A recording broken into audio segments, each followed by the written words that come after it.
Hey Untold Radio Network fans, want exclusive perks and to support our channel? Introducing our YouTube membership program with 3 amazing levels. Get loyalty badges that level up to different cryptids the longer you're a supporter. How cool is that? You'll also get access to custom Bigfoot emojis and priority in chat. Upgrade to Backstage Pass for exclusive wallpapers, photos, status updates, discounted books, and merchandise. Go all in with the producer level for everything mentioned plus member shoutouts. Ready for an enhanced experience? Join now, pick your membership level, and let's make this journey even more exciting together. Greetings, everybody. Thank you for joining us on the Untold Network for Mysterious Library. We have one heck of a review show for you tonight. Not that we really review, but we talk about the ideas in films and books and the like. And this film has quite a number of strong ideas, I think, within there. And that's the upcoming film from Small Town Monsters, which is called Werewolves Unearthed, which, of course, Small Town Monsters we associate most with perhaps Seth Breedlove, as well as Alexander Petikoff and a few other filmmakers who work on that. Obviously, it was Seth Breedlove's creation initially, but now we have 2 new filmmakers entering the Small Town Monsters team, and that's documentarian Ward Hiney and skeptical journalist Chad Christy. And they're tracking down werewolves in parts of Pennsylvania, and it's quite a fascinating film, a little different from some other small town monster movies, obviously, because you have a different creative force behind the camera. Seth still produces, so it still has some of that excellent small town monsters feel, but we'll be talking about it tonight, along with, are there really such things as werewolves prowling the American heartland? Only on Mysterious Library.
You know, one of my favorite little things about our opening is if you watch very, very closely, one of the creatures that pops up in that row of books is Bozo the Clown. Oh, wow. My favorite thing is still your pith helmet, by the way. Yeah, that's well, but that's not really sort of like a hidden Easter egg. That's sort of what I'm going for, is the Easter egg thing. But yeah, that's still, yeah, it's pretty dang cool. When are we for Halloween, we should put you in a pith helmet. I would have to find a pith helmet. I don't even know where to find one. I bet you they have a replica pith helmet on Amazon in Halloween costumes or something for people going as a safari explorer or some such. Yeah, although they've probably fallen out of favor as colonialists or something like that. Maybe. Remember the film clip Madness for, I think, Night Boat to Cairo? Some of them were wearing pith helmets. Oh, yeah. Mm-hmm. That. Maybe when Madness were a bigger, more popular band, you could still require them. I should, before we start, do a very quick, fresh off the presses, even before I ask you how your week is, or I will forget. Yeah. I couldn't download the image for this. I had Edward Gamont and Horace A. Smith on Talking Weird about a month ago doing When the Stars Are Right, and I was lucky enough to read an advanced copy of it then. But Horace very kindly sent me, and so it's going to go weird because it's got green in it, I think, or Gotcha. blue in Yeah. it, but it's When the Stars Are Right, H.P. Lovecraft and Astronomy. It's a fascinating Nice. book. Like I said, I've already been lucky enough to read it and talk about it. And it's from Hippocampus Press, who do a lot of wonderful books in this kind of space. And Horace wrote me a very kind inscription on here saying for a Fortean. So thank you, Horace. And people who have any interest in Lovecraft or strange history or astronomy or anything weird really need to go out and get a copy of When the Stars Are Right. I really enjoyed when I got to read the advanced copy of it. So thank you again, Horace, for sending this to me. Yeah, I'm looking forward to mine when I get it. Yeah, my week was fine. Nothing new. I should have asked first. No, mine was, I don't know, mine was, yeah, it's the fall. I always say it's the fall period where I've got to do the fall chores, start getting the wood in and everything else before the winter covers us for 4 or 5 months up here. But yeah. Yeah, well, I mean, it finally cooled off, so like we're only in the 90s now. So I mean, fall has fallen around here in North Texas, I suppose. Yeah, I mean, you guys, at least you're not melting, really. Or are you still melting a bit? No, Probably a not in bit the 90s. Are you kidding? Up It's here, that's hot, amazing in man. the 90s. Although, okay, seriously, we had a pretty hard storm roll through just a few days ago, Sunday actually. Literally made it home just in time to get the car in. Like we got some quarter size hail. Wind was hellacious, but everything was fine. Although I have this like plastic thing for, I guess it's like garden stuff supposed to go in it, right? I think technically you're supposed to put trash bins in it, but the trash bins that we use because of the city they're too big to fit in it. So there wasn't anything really in it, and it just got thrown around like a rag doll. So yeah, that happened. But again, we're fine. Everything's fine. I got to figure out how to throw it away now. Mm-hmm.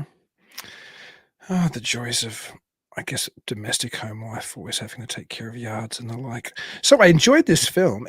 As I said in the intro at the beginning, then I'll let you talk about it a little bit. It has a slightly different feel because there's different Yeah. directors on board. So we're used to, obviously, Seth, we're used to Eli Mhm. Watson, we're used to Alexander, but here's a new filmmaker behind the camera, or 2 new filmmakers. Did they co-direct? I think I wrote in the show notes they co-directed, but it might be that one directed and no, one wrote, actually. Yeah, no. Just Ward Hiney was the director, and then Chad Christy was the writer. Gotcha.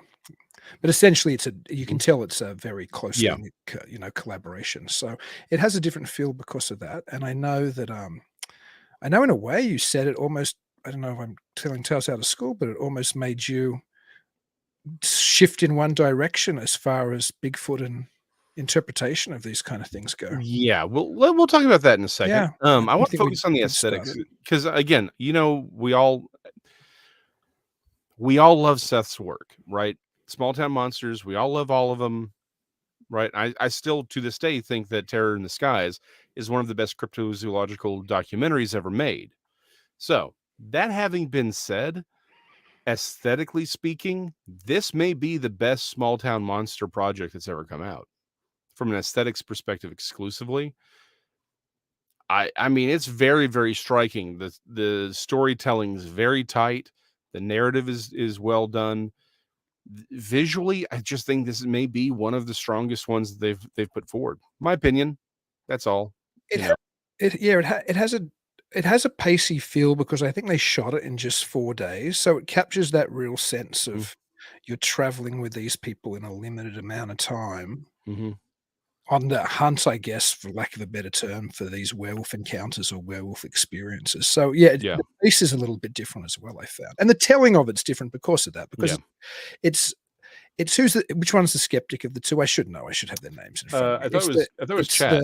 It's Chad, yeah. So Chad Christie's Yeah. the skeptic, and as at the beginning of the film, the director Ward tells him, "This is your adventure." You know what I mean? So essentially, Yeah. I mean, Ward's such a massive part of it as well, but essentially, we're traveling with somebody with somewhat of a skeptical outlook. Although, in fairness, I thought he was going to be much rougher because he was a skeptic, but he was Mhm. fairly, to me, Yeah. he didn't feel overly skeptical. He felt like somebody who was approaching it, just as any fairly balanced filmmaker probably Mhm. would. And if anything, I think he gave some witnesses more of a benefit of the doubt than I would have. I don't know if that means I'm more of a skeptic or not. But anyway, that's interesting as well. So we're Mhm. following this person who's skeptical on the trail of Dogman Yeah. or werewolves or whatever. And we see it kind of unfold, I guess, in some ways through his eyes, which was a nice technique as well, I thought. Yeah, no, I liked it. And to your point, the thing I liked about him being the skeptic was he didn't feel like someone who's playing the skeptic. Does that make sense? Right? Because so often with a lot of this, you have the person playing the skeptic, and so it's just it doesn't come off as sincere because it's like, okay, now here's where you fill in, but it's not enough evidence or whatever. Where it's not a real skeptic. You're someone playing a skeptic. This felt like he was really genuinely engaging with the material, but just not being like, great, I believe everything. But like you said, he did seem to give more credence to people that you or I may say, I'm feeling a little iffy about this story. I have to ask, I know this is sort of jumping ahead, but I know where we're gonna park on this. So was it the woman about the woman who ran the spiritualist shop and the dude who was changed? Is that the one where you were like, that story? No, to be honest, most of the witnesses Really? I was like that with. I mean, the Kings, I forget the first name of both the Yeah. married couple in their 50s, who were clearly they did all kinds of different esoteric workings. They did Steve Greer's SETI Yep. contact protocols to talk to ETs. She'd been Mhm. doing ritual since her teens when she had one of her first experiences. He talked to nature. They were talking about the 12 rules of the universe. I mean, it was all very new agey. And their Bigfoot, the shared Bigfoot experience they had about of hearing some noise of something howling and then feeling the power of the Bigfoot going through them. I mean, I'm not taking any thing away from that sighting, but that was parked so clearly in a kind of new agey perspective that Yeah. if it had been somebody from the Skeptical Inquirer, for example, to talk about a fairly well-known skeptical organization or publication, there was somebody from the Skeptical Inquirer there talking to those people. Yeah. I think he would have been far less kind than, and I'm not saying I think you should be Yeah. kind when you listen to people's experiences, but I mean that's fairly early in the show, and I'm thinking, wow, for a skeptic, this guy's being super nice, which is good. I mean, that's open-minded. Perhaps that's what a skeptic should be. And when we hear the term skeptic, we Yeah. think of people who are far more aggressive. But just because they were people who were already operating in this clearly very new age type belief system, Right. if they share an experience in the woods where they hear something weird and then supposedly feel the energy going through them or something, I think most people in a skeptical space would say, well, you share a common belief system, you heard something weird in the woods.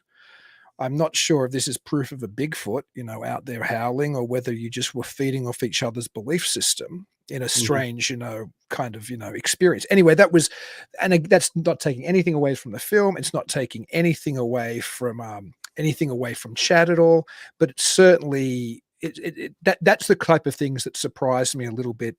Only because I was going on the ride with a skeptic, so I thought he might have been a bit harsher. But very open-minded skeptic, obviously. Emily, I'm going to save your question towards the end because it's a great question, and I think as we talk about it, we will definitely get to that. So I've got you started on the side. So let's go ahead and talk about the Kings real quick, because in many ways, Chad and I've got the names over here, Ward. You all know how bad I am with names. While they're clearly the POV for the documentary, the Kings are literally the center of this documentary. They just are. They're very much the sort of thing around which everything sort of pivots.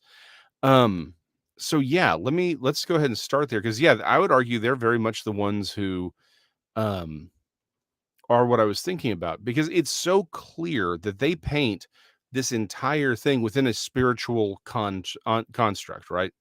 A very paranormal construct. Like you said, they're talking about Stephen Greer's CE5. One of the stories about her at the beginning, guys, again, go see this when this is available. Go see the documentary. It's worth watching.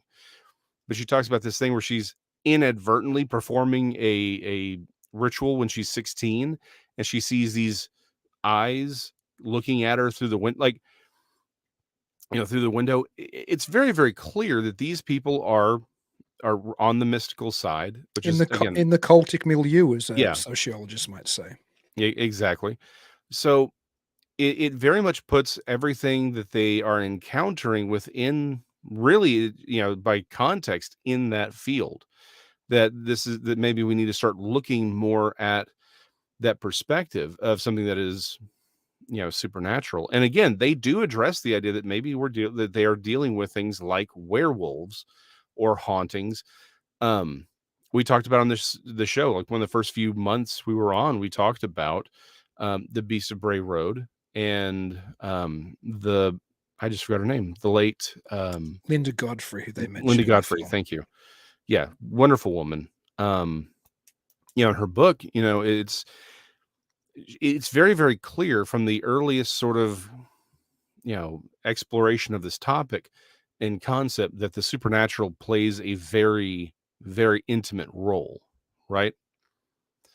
And this film does not stray from that in the least. In fact, they're very open. Like, yeah, no, we're going to lean into the fact that this may be something more in that realm rather than something like a Bigfoot that's walking around, or a physical Bigfoot that's walking around. So yeah, I mean, and honestly, so you've already sort of alluded to it. Might as well deal with it now. I'm of the opinion that what we call Bigfoot, the problem is we're cramming multiple phenomena into one naming convention, and that we maybe need to break that up. That there is probably room for a naturally existing relic hominid, but that there's also probably the majority of what people are encountering something paranormal. And it's real hard for me to just not jump all whole hog into the paranormal side with the experiences I've had. So I'm just trying to, again, in many cases, in many ways, the physical evidence is me keeping an open mind for there being a natural creature versus just saying it's all paranormal, I'm out. Whereas I think this film kind of very much leans that way, and the fact that they intertwine, the fact that they say, hey, there's supposed to be Sasquatch at the same time there's Dogman running around in the same area with it's real hard to watch this and not just say, yeah, they're clearly dealing with something supernatural here, and maybe that's the whole thing. Maybe it is all supernatural. And you're right with the king, as far as the kings being perhaps the central witnesses or central experiences within this case. And the fact that they are people who talk about having ET experiences along with other haunting type things, along with communing with nature spirits, it does start to make you wonder, if these people are genuinely having these experiences, which they may very well be, then perhaps these are all from the same root source. If they're communicating with extraterrestrials one night and having Bigfoot shout at them in the woods the next, and then having some other experience the next, you start to have this feeling of overlap. It's interesting too, because I don't know if Chad now perhaps leans in a more Keelian direction, but I think he asks one witness the question, "Did you have any other experiences?" Which is the Keel question. Keel was one of the first people to realize if somebody has a weird experience, ask them if they've had any other weird experiences, because normally they have had other ones. So somebody who saw something that they were trying, I guess, to fit into maybe a Dogman, not that anybody described it like a dog, it was just some big, like, hulking figure walking up the side of the road. But when he was asked if you had any other experiences, at first he said no, and then he said, "Oh, but I think I heard Bigfoot that one time in the woods." So he had other experiences. And and that again is interesting. So he has one experience here on a highway late at night with this hulking figure that another driver behind him also sees walking up the side of the road. And later, when he's out, I think, fishing or hunting one night, he's walking back to his truck or something, he hears what sounds like some big bipedal thing walking alongside him. And he gets the Oz factor where the forest goes quiet, and then eventually he never hears it walk again, but then the noise comes back to the forest, I guess the frogs and the birds and the crickets and whatever else, and then he thinks it's gone away. So that man is somebody who's had multiple experiences as well. And the more you look into this, so often somebody who sees a Mothman has poltergeist experiences later, or somebody who sees a UFO sees a Bigfoot later. There seem to be people who encounter the other far more regularly or far more often than other people, and it often is the other in different guises. So I think this documentary, while it doesn't spell that out, it certainly is laying it on the table. Yeah, it does. It absolutely, to your point, it very much does. Real quick, I want to this latest question from Emily, I want to go ahead and throw up there real quick, because I think it's a great question, and it's one that's popped up before. could these be animals, cloning gone wrong? Obviously, she's, it's a little tongue in cheek on that. But so here's the thing: this is something that I've actually heard as a theory for Dogman for a long time, and even to a point. I don't want to get off on the story too much, but I'll tell the story. We got time. What am I doing? Where else you gonna go? So on my other show, Jason McLean Questions Everything, I had a friend on. He was downrange, worked in the military, did some contract work, knew some people in the company. Anyway, so we get off air.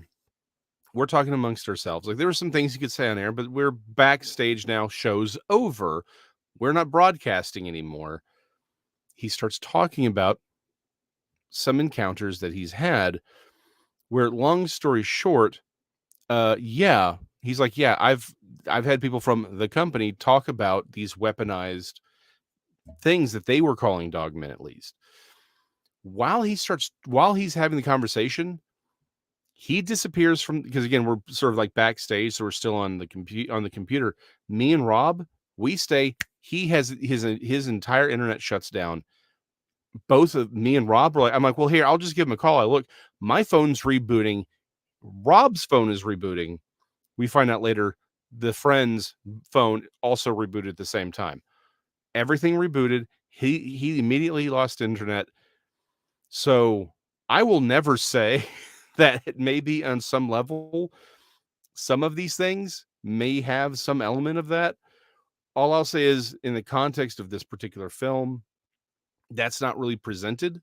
In fact, whatever is presented is more of a, it is definitely clearly paranormal, but they do present the theory of actual humans transforming into werewolves. That is actually, that's presented in the film as from an eyewitness as a real possibility, because of a gentleman that's actually the one I thought you'd have the most problem with. I find that one the most culturally interesting, because it seems like, well, the idea of man-wolf type beings, or werewolves, or dogmen, or whatever we want to call them, was kind of re-injected into popular consciousness, and it had kind of lay just dormant in horror movies and fairy tales. Yeah. But when Linda Godfrey started doing her Beast of Bray Road investigations and got all kinds of national media attention, and around the same time the Michigan Dogman story blew up with a kind of a radio song, and then a hoax of this supposed footage which kind of accompanied it later. And so from the 90s, all this stuff blew up again, and people started seeing werewolves everywhere. Now, if you look in the historical Fortean record in America, there's a sighting here and there. They happen. UK similarly. I'm sure you could find some in Germany in the last 50 years.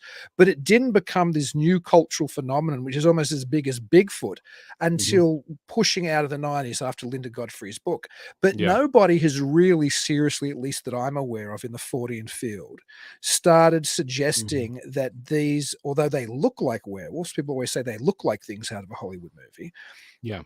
Very rarely has there been talk that these things really are people transforming into wolves or wolf creatures, right? Yeah. But this movie presents the witness, one witness, there's somebody else who knew the story, but the main witness on camera who tells the story is, I believe she's retired from being an owner of an esoteric type bookshop or new age store. And she says she encountered a customer who came into the store and confided to her that he was frightened about turning into a werewolf, because he was a werewolf, and now he was marrying somebody who had a little daughter, and he was scared he wouldn't be able to protect that little daughter from the beast version of himself. And then that rolls into this bigger story about these people driving out to this specific area with license plates on black trucks that say werewolf, and they're either turning into werewolves or they're trying to learn how to turn into werewolves. And there's werewolf cults either made up of werewolves, which are called the Pack, much like you'd read about much like you'd hear in the Underworld movies, or I can't even remember if it was Underworld or Buffy, or it was one of those 90s 2000 shows where the werewolves called themselves the Pack. It was all very Hollywood sounding. And you're beginning to wonder now if this is going to be the next phase of dogman mythology, if now there's going to be more talk about these dogmen really are werewolves and people are really turning into these things. Because that hasn't been a big part of the dogman mythology that I'm aware of since it kicked off again in the 90s. It hasn't. In fact, which is weird. Because in a lot of ways, right, the Dogman conversation has, for the longest time, sort of been more towards the idea of it being, as I drop my mic, there we go. This is just one of those days. Has been very much towards the idea that these are naturally existing creatures, a la Sasquatch, right? Your number one complaint about cryptozoologists, Dean, is this need to materialize everything. This is one of them. In fact, the first show I had Donnie on, speaking of Donnie, he pointed out something I'd completely forgotten about, which is early 2000s when people were reporting their Dogman encounters, right? It was very, very common to hear people say that you were close enough to hear their hips pop. Like when they were going from, one stance to another, you could hear their hips, like their bones popping, stuff like that, right? Transformers, Dogmen in disguise. Transform and roll out. But yeah, and it's like, but that whole idea disappears around the mid 2000s by like 2012, 2015. That entire idea is gone. No one talks about it. No one mentions it anymore. And so it's always, in fact, I've always heard people say, well, the difference between a werewolf and a dogman is that a dogman is always a dogman, right?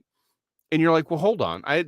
One of the more controversial videos I did over on the other channel was me and Rob in text. We just said, why do we think they're not werewolves?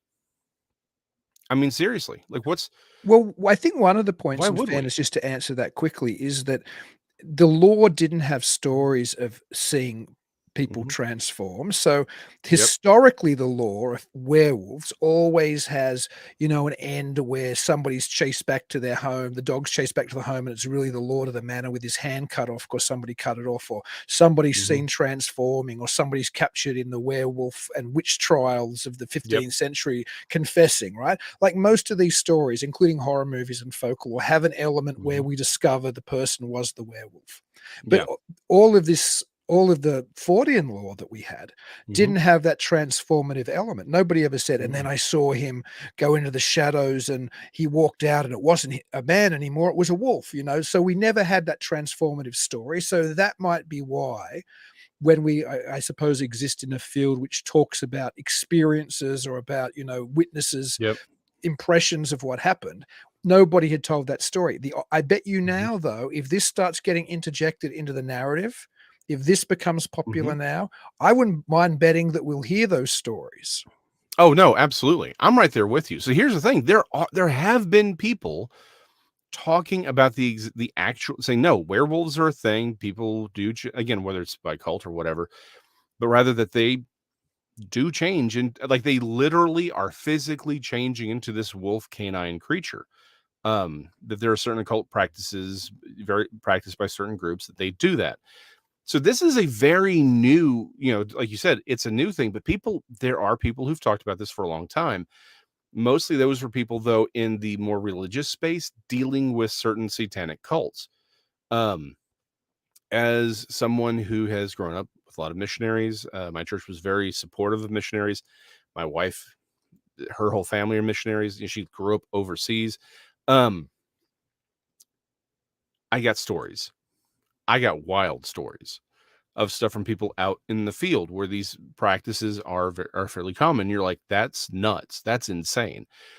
But because of who's telling you, you're like, you basically have to believe that happened, because why would these people be lying? Like, it's one thing if they were saying it up front, right? It's like, oh, well, this is why you need this was, look, I got to tell you this. This is what happened. This stuff's real. Please be on the lookout for XYZ kind of stuff, right? And you hear about people transforming. I heard one dude, he was basically, now this actually happened here in the US. He was confronted he was confronted by an actual voodoo priest. The way he described it was the dude, his face changed. Now he sort of alluded to the idea that the demon within him was manifesting. And so that's, but as far as I can tell, the dude transformed into something for a second, but then he went back to being himself. So I've actually, in many ways, this is where I sort of like, I'm very much the Fortean, or not really the Fortean. I'm the traditional cryptozoologist. I tend to think a lot of things are physical. I think they're relics, right? But this is what Dogman, at no point have I ever taken as a relic, whatever. I've always taken as paranormal. And I've always been very open to the idea that maybe it is something like a werewolf, or people are changing, that this is not what the thing is, because I've, again, to Emily's point, I got stories on that. So I'm where I may be less likely to think, yeah, probably Bigfoot's a man who transformed and he's on a spirit quest or something like that. I've never thought that necessarily as a primary thought, but Dogman, I'm like, nope. At no point have I ever thought Dogman is like, yeah, it's a relic, whatever. Nope, no, not happening. It's something paranormal, and I'm very open to it, to the idea of it being a werewolf. This is where Dean and I think, switch places. No, I think it's on all. this I think one. everything's paranormal, baby.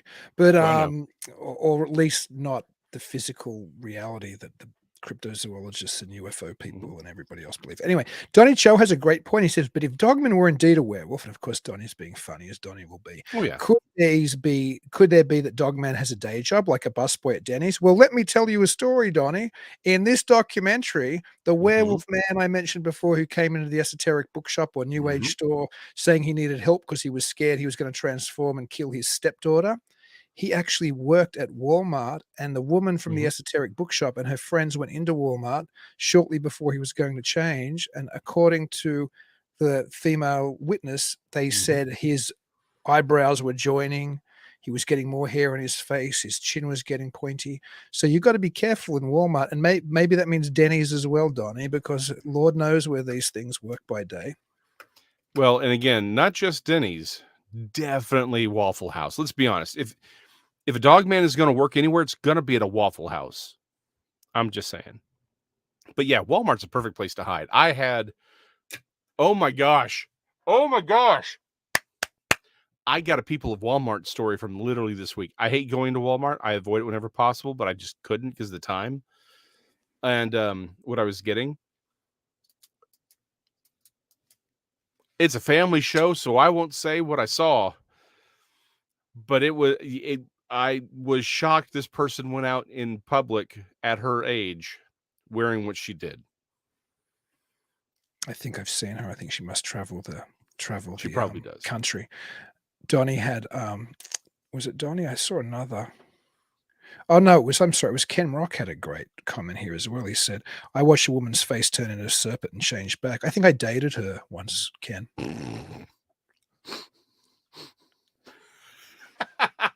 I think we all have. Horace asks a question quickly. Do werewolves conserve mass when they transform? It's a very good question.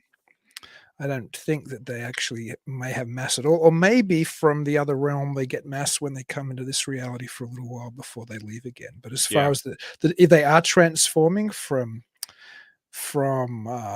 man into wolf, at least the movies like American Werewolf in London tell me differently, because David McNaughton, or whatever that actor is, he must have been about 170 pounds, and then he changes into something which looks the size of my pickup truck.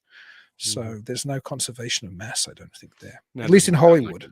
Yeah, right. Well, okay. Let's keep it 100, as the children would say. I actually do think I don't think that these people that seemingly transform, my theory is they're not physically changing. What you're seeing is something more supernatural. Like you're seeing the supernatural thing. Again, assuming there's any form of transmogrification or whatever. I wouldn't be surprised if the person's body doesn't change. What we're all perceiving is whatever is manifesting. Again, I've got a problem calling it a demon within them, but that's only working from the assumption that these things actually are humans who have changed. It could be that there are no werewolves, but essentially beings called into existence or allowed access to our realm. I mean, again, until we have the Spookatron 5000 patent pending, there's no way to know. Is there? Not really. No. And there are, I think, all we can know, or all that we can follow, are commonalities through various sightings and link that to cultural significance or perhaps other cultural trends. And one thing that's interesting in this film, well, there's many things, but this is another thing that's interesting, is that they talk about werewolf sightings or dogman sightings, whatever we want to call the thing, around areas which were intentionally flooded, often by using eminent domain, Yes. and flooding whole towns. And then sometimes they never even moved the graveyards, and the graves would float Yep. up into the waters back in the day. And there were sightings around 3 different places. I think they were all in Pennsylvania, where Mhm. towns had been flooded to Yeah. make, to create, natural lakes or dam areas or whatever the government was deciding to do at the time. But there seems to be, and this is something the Kings, I think, Yes. interjected initially into the conversation or introduced in the conversation, and it seems to be around these locations Mhm. that these dogmen are being seen. So again, that seems to shift it towards some type of paranormal explanation, whether it's a haunting or whether there's bad mojo in that area, or whether who knows what happens Mhm. when, the dead are just, floating up in man-made lakes. I mean, I don't know, but Yeah. it certainly points again towards some Yeah. type of paranormal explanation. Oh, it does. I was actually really interested when the Kings brought that up, because it does keep recurring throughout, saying, hey, ever since they did this, weird stuff's been happening over here, very, very specifically. Real quick, CF, I swear, for those listening, CF says, "Awoo, werewolves in London." Before this show started, I told Dean, why don't you start off with a good old fashioned "awoo," and he wouldn't do it. Ooh. Let me go a Oh, you can different do better way. than that. Well, no, because I'll pop out the microphone. I guess I'd have to step back and go, "Ooh," or I'll wake my poor daughter. Oh, never mind. That's right. You've got your Yeah, never. thanks. Okay, so You're a that's monster, right. Jason. I was gonna say you could do a good, Wolfman Jack, right? Get in there. I'd sing like one of the classic Wolfman or Werewolf songs, but I don't know if we get a strike from YouTube for some kind of copyright violation or something. Oh, if I sang it, we'd get a strike just for me singing. So Oh, I'm sure your voice is saintlier than mine. No. We'll no, karaoke one day when we're in the same town. we would get kicked out of that bar way faster than usual. That's all I'm gonna say. I've karaokeed Um. in Texas before in your great state. Oh yeah. Yeah, fun. Technically, everybody just sings, or at least where I was, everybody was singing country, which was great. Well, yeah. I mean, it's easier to sing a good Brooks and Dunn song when you're half drunk. That's all I'm saying. Everything sounds better when you're half drunk, whether you're actually doing a better job or not. It seems like you're a rock star or a country star when you're singing. Yep. Absolutely. Real quick, and I think this is okay. So, and this does bring us back to topic a little bit. Bridget Hale says, it was only in the last few years when I read Dracula that I found out Dracula transforms into a dog, wolf, and bat. In popular culture, it's more common to hear about the bat, but not the wolf dog. Also a mist. So one of the things we talked about on the vampire episode, right, is how what Bram Stoker did was he combined a lot of different mythologies into one. But one thing that he can transform into is a mist. And I'll say this, I got several stories where a mist just seems to appear out of nowhere, and the dogman creature shows up and then leaves, and the mist leaves as well. So yeah, I mean, that is part of this sort of larger lore. I'm always the first one to say folklore is not phenomena. And I tend to think that maybe, again, in the paranormal realm, we're not dealing with a lot of different things, but rather maybe a few things that maybe take different forms depending on what's popular at the time. Or hold on, I had starred one of the topics. Where'd he go? Ristal. Sorry. Said my way out theory on the explosion of dogman sightings. Dogman is a tulpa. Tulpas are demonic entities seeking a form to take. Ristal, I don't think that's a far out idea at all. I agree with that idea. We've both postulated that idea. Donnie would be the first one, I think, to say the Western idea of the tulpa is very, very different from the original Eastern version, but we'll use the word of a thought form, at least, that, yeah, maybe our collective attention to an idea gives it resonance and access to our reality. I think that's a real plausible take, Dean. Yeah, I totally agree. As I mentioned before, I think the late great Linda Godfrey, who was truly a lovely lady, I think she opened the door again, and I think the almost coinciding popularization of the Michigan Dogman, which happened around the same time, those things had something to do with this rapid uptake of the belief in Dogman or werewolves again in Western culture. Now, some people will say, well, people were always seeing them, and it's just those books and the interest in it made it popular to mention it again. And sure, I agree. There are certainly sightings regarding Mhm. dogmen or werewolf type things throughout the 20th century in America and in other Yeah. places, but there was nowhere as many as Mm-mm. there are now. It Yeah. wasn't like in that up until then, Sasquatch really was king of the cryptozoological realm in America, at least since the 1960s or 70s. But there was something happening from the 90s into the 2000s where all of a sudden we get to a Mhm. stage today where Dogman's as popular and as it seems to be reported almost as much, if not more, than Sasquatch. Something Yeah. happens. Well, and again, my favorite story from Linda Godfrey in that first book was the one where it's the guy who's working um, he's a night watchman for the cemetery, right? And he sees a dog man. It turns to him and says, Gadara, Mhm. right? Um, of course, that being the scene where Jesus casts out demons out of the demoniac. Um, which when we did the show, my brain went completely blank. I was like, I know that word. Um, but yeah, I mean, I'm right there with you. I think that's exactly what's happening here because Texas, like Tex had his encounter in the 80s, right? When he was younger. Um, so it's not like it didn't exist. And he happened like less than 100 miles from where I'm at in Texas. And trust me, anything less than 100 miles is right next door. Um, but it's one of those things where yeah, they existed. These accounts did not come out of nowhere, right? There's been a history with them, but they were never this many, and it was never this abundant or this plentiful. And I think that's very telling. I'm right there with you. I think that maybe I don't think we can take the tulpa idea out of it, or at least the idea that these things have been given a new form, and perhaps that our ability to think about them gives them that ability. I just don't think that should be ruled out at all. Oh, no, I think that's really key to a lot of this.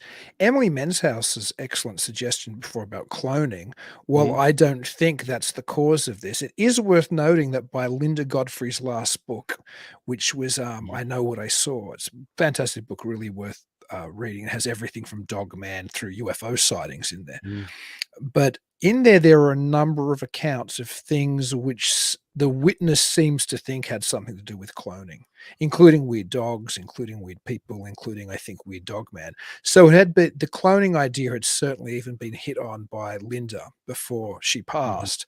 And I think, again, I think Linda's Godfrey's writings and her books and her repopularization and things like Monster Quest as well. Remember, there were two mhm. Wolfman, Oh, different yeah, yeah, Monster yeah. Quest episodes, and Linda Godfrey was front and center, certainly in one of those. But there were, and I think even Linda was on things like, I don't know, like the Tucker Carlson of the day, like Inside Editions and all kinds of different stuff. Like Mhm. she was everywhere with that Dogman story, and that ignited. If this is a Tulpa thing, I can see where the flame was lit for this to just spread like wildfire through the popular subconscious for sure. Yeah.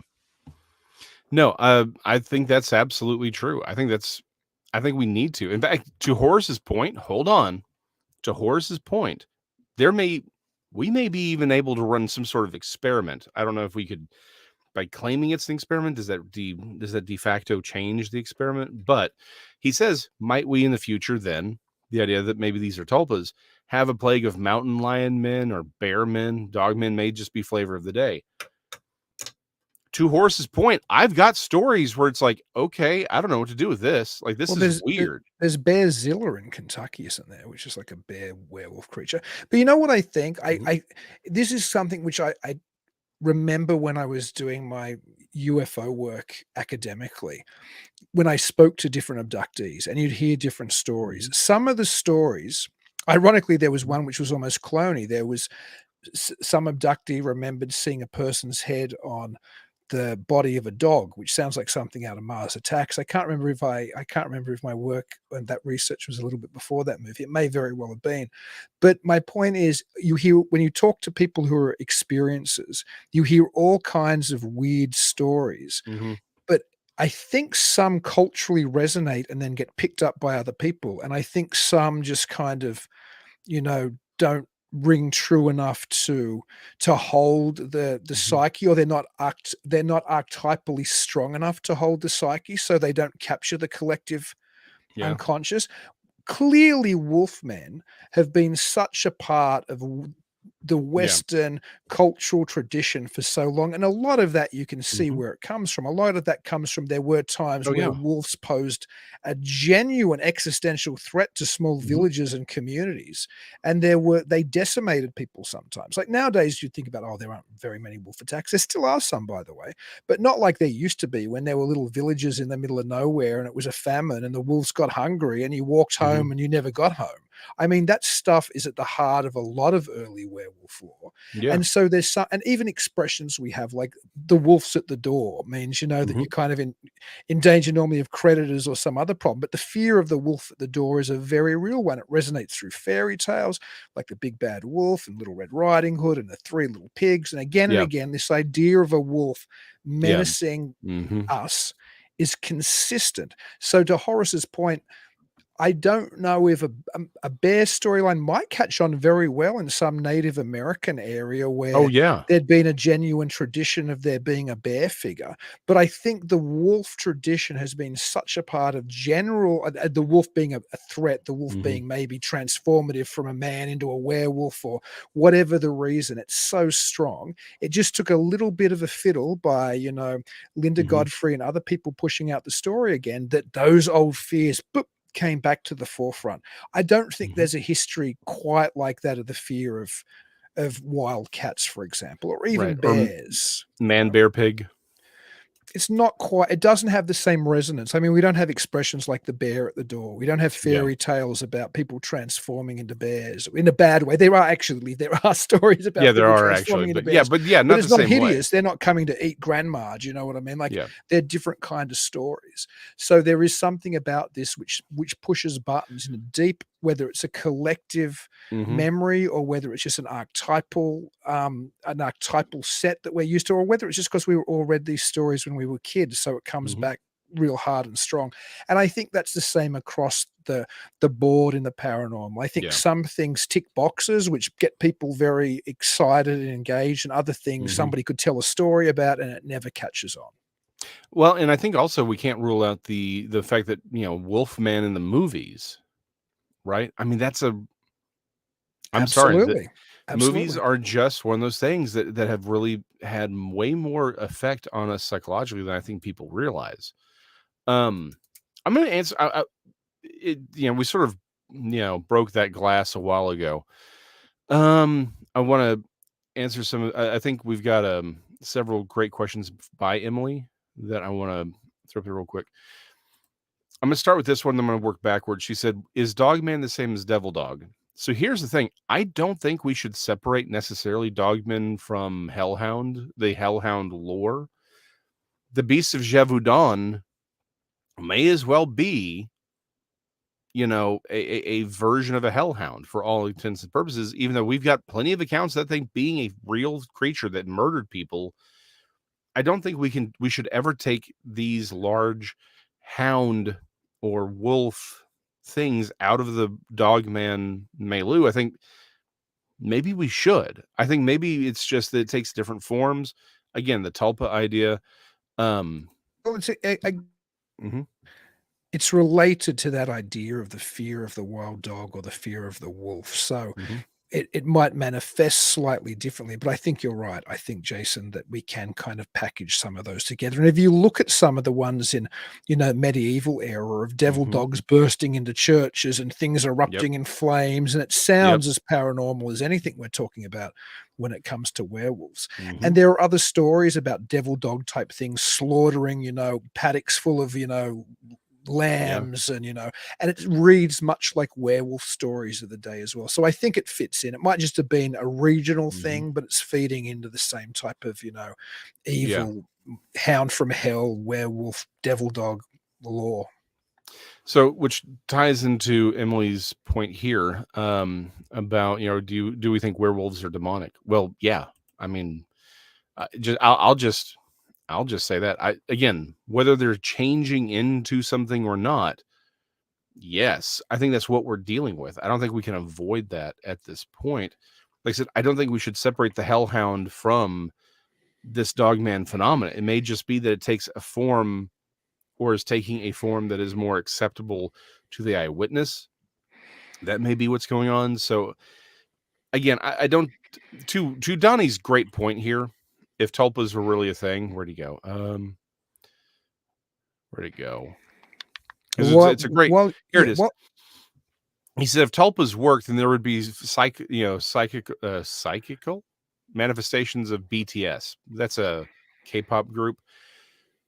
And I think that's one of those things that those of us who sort of question the whole idea of the tulpa have said is, well, hey, why isn't there an actual Superman then flying around the sky? Where's Spider-Man, since it's, these are characters that have been focused on and thought of by people, millions upon millions upon millions of people for decades at this point.